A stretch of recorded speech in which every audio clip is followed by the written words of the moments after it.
પાટણથી મહત્વના સમાચાર સામે આવી રહ્યા છે। પાટણના સિદ્ધપુર ખળીચા રસ્તા પાસે ટ્રેલરમાં આગ લાગવાની ઘટના બની છે। ટ્રેલર સિમેન્ટ ભરીને જઈ રહ્યું હતું તે જ સમયે આ આગ લાગવાની ઘટના બની હતી। ટ્રેલરમાં વાયરિંગમાં શોર્ટ સર્કિટ થવાને કારણે આગ લાગવાનું જાણવા મળી રહ્યું છે। ટ્રેલર કેબિનમાં આગ ભભૂકી ઉઠી હતી। આગ લાગવાના કારણે ટ્રેલરનું કેબિન બળીને ખાખ થઈ ગયું હતું।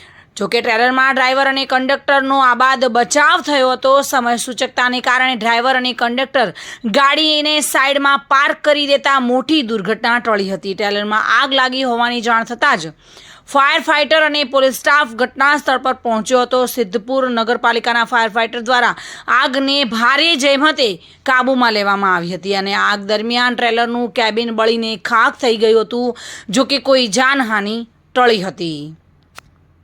પ્રવીણ યોગી સાથે bureau report, today Gujarati news.